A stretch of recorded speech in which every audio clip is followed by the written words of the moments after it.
Hey guys, welcome back to Gunpla News episode 25 for December 2016. This is part 5, talking about some featured kits.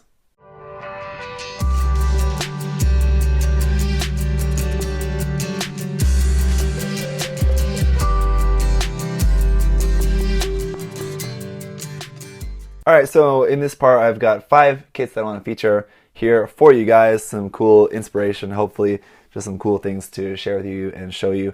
Again, all of the links for seeing all these images and the Twitter accounts or whatever of these different modelers is all down below. So if you want to check out any of these models in more detail, do check the links in the video information down below. First one I'm going to talk about is the HG Gundam Barbatos Lupus, painted build by Nikke. This is basically, it does look like there has been some custom modification to this. Obviously, one of the cannons, so he has like the 200mm cannons.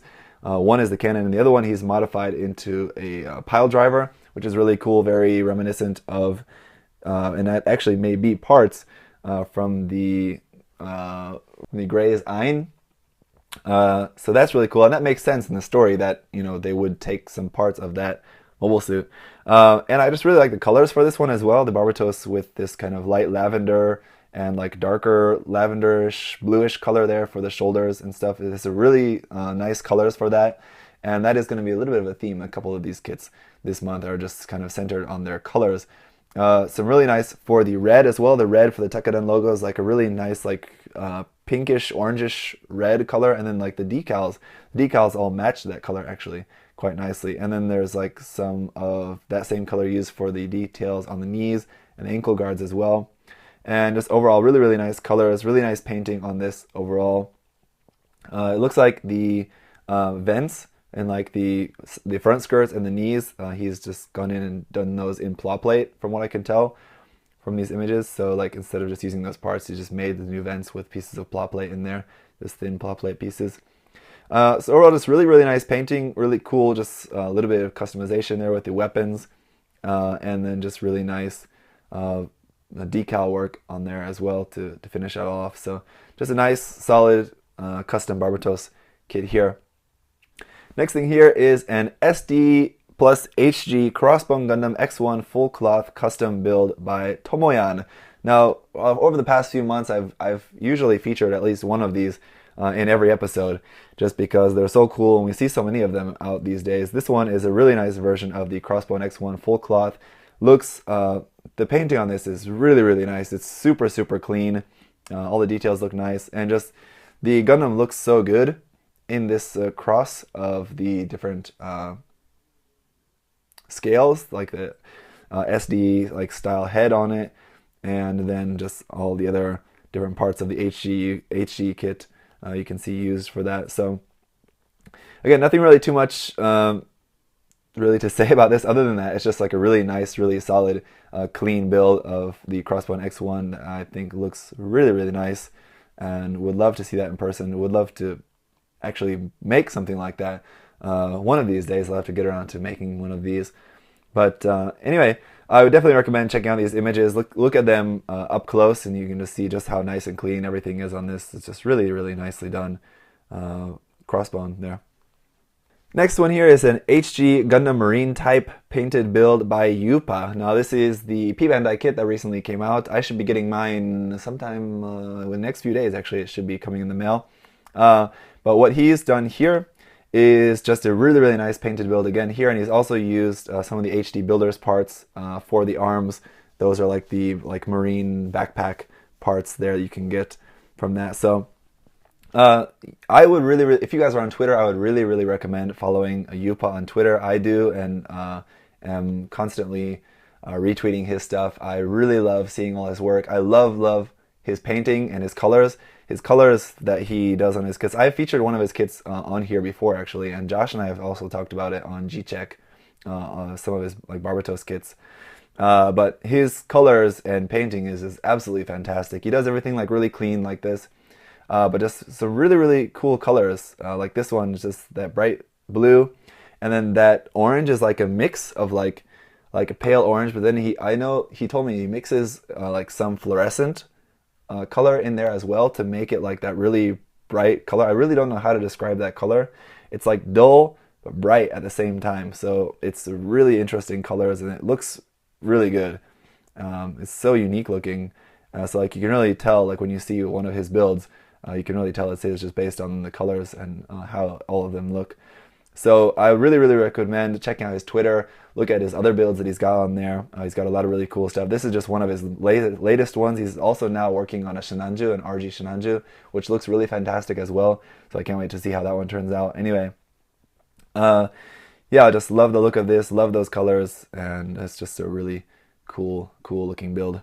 Speaking of interesting colors, here this is the HG Real-Type Gundam and GM diorama build by this modeler. I don't know how to read that name, it's all in Chinese there. But you can check the link down below, check out his page there. This is just a Revive Gundam and a GM kit here, painted up in the Revive color. So I'm guessing he maybe bought the Revive, the P-Bandai kit, and then used some waterslide decals of that on this kit here and has made this. Really cool. I love the explosion effect next to the GM shield. How it's not, a lot of people when they make an explosion effect, they'll use like cotton or something like that.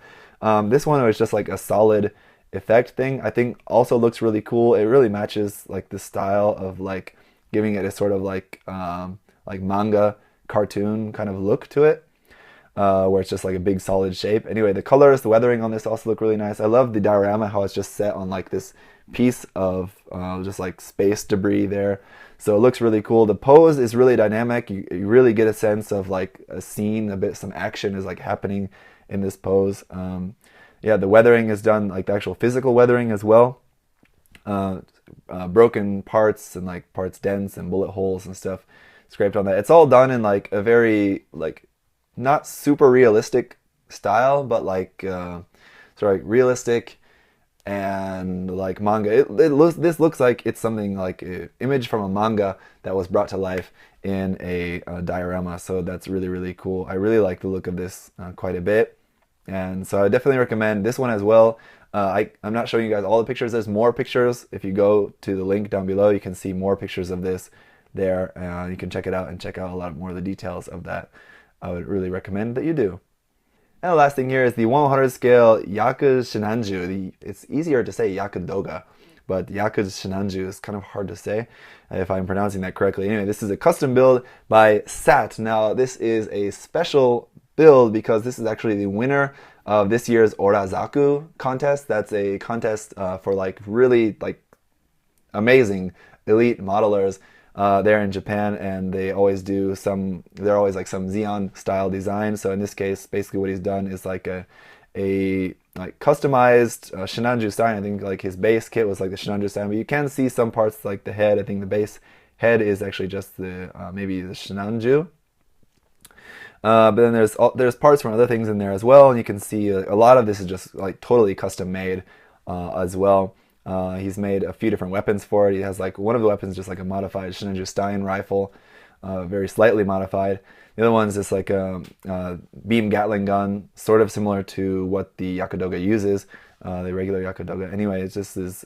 There's a load of pictures of this one online, so I really recommend you go check out this one as well.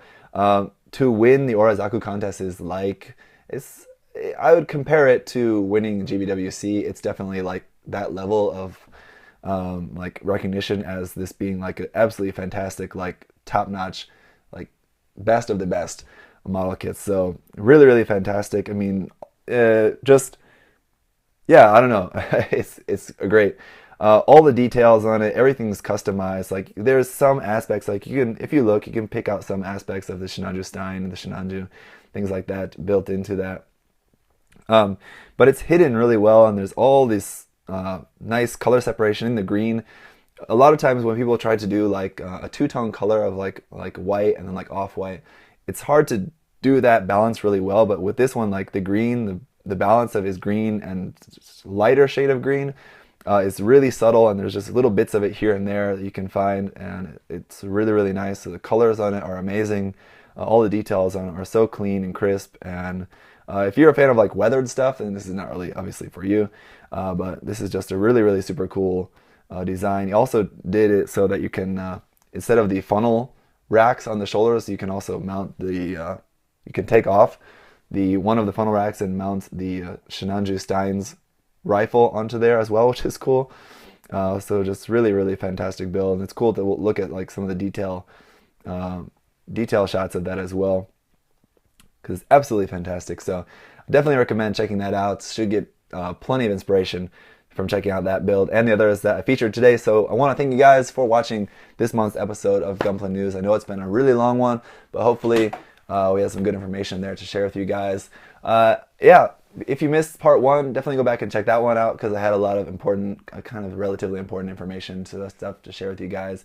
I have my interview with Win coming up this Friday.